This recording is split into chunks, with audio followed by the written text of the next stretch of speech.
I'm excited to share with you today a couple of career lessons that I have used and learned throughout my career. One of the biggest things that I can offer is for you to have an understanding of what your personal brand is. Your name should be synonymous with those things that are central to your success and what you represent. For instance, if you are on a project, you would want somebody to know that this person is tenacious, that this person will get the job done and will do it well and in a timely fashion. Having a hold of your personal brand, maintaining it, upholding it, and improving upon it is something that will help you in your career now and in the future. Another piece of advice that I would like to offer you is to never be afraid to raise your hand. There's going to be a number of projects or even obscure projects that you can get involved in that might stretch you.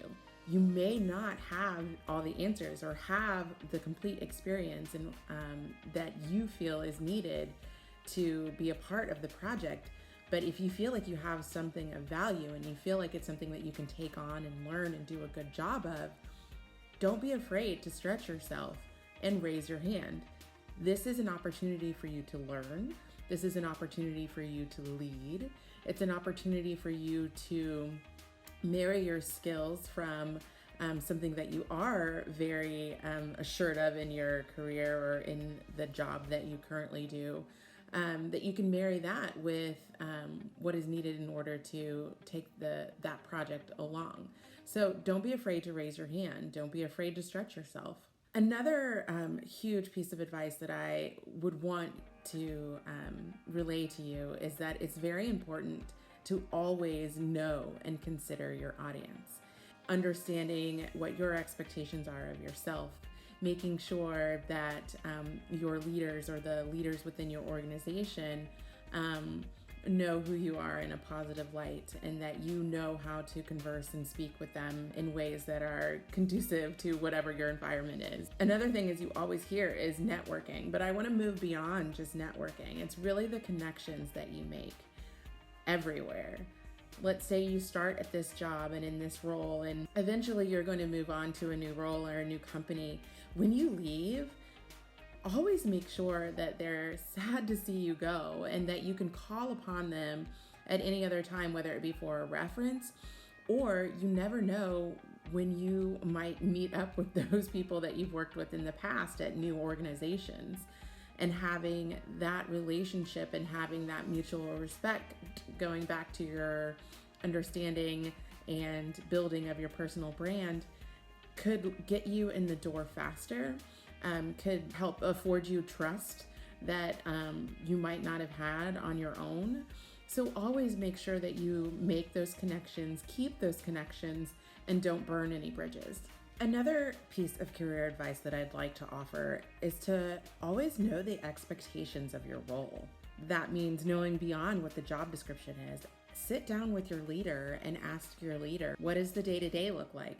What are things that they want that person in your role to exceed in, to develop, to be a part of?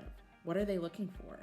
Knowing those expectations, even if you've already been in the role for a while, will help make sure that you are constantly doing what is best for you and the organization, and will also lend you to be able to overcome any potential obstacles that you might be facing. So always ask for those expectations. With that, you should ask for feedback. That's super scary, right? Going to your leader and saying, what can I do better? What areas do you see that I can improve on? How can I ensure that I am providing the value that you need in this role? It is scary, but it's also empowering because you're taking your career and your job seriously, and it's in your hands in order to fix and grow within it. Maybe you aren't aligned with exactly what those expectations are. This gives you the opportunity to chat through those and come to some sort of resolution or whatever that next step is in your career or in that particular role. Another thing that I would suggest is to never stop growing. you've gotten yourself a degree, you've gotten this role, maybe it's your dream role, but you know you want to continue to excel, never stop growing.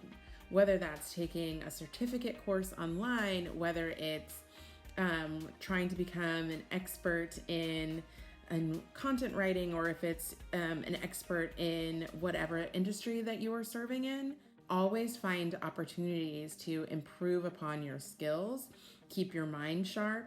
One thing that I like to do as well is if I'm in a particular industry and I'm serving a particular client, I get on all the news feeds and all those news boards so that if that client is mentioned or something in that industry is mentioned, I'm already aware of what's happening so that I can either casually bring it up in conversation when we're speaking next, or I can share articles, or I'm just in tune to what the client or prospect needs. Overall, my key takeaways are: know your worth, know your value, know that you have a lot to give, no matter where your role is now. I think understanding your value, understanding it's a process, and understanding that you have insights and experience that you can lend in your role now and in the future will take you far. The biggest thing is to give yourself grace.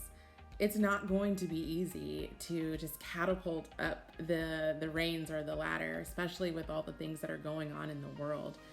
But if you use every opportunity that you can to improve yourself, make sure that you're having a lasting impact on the business in your role, whether it be as an intern or as a director going up to being a president and CEO, always try to leave that role, that project, that job better than it was before you got a hold of it.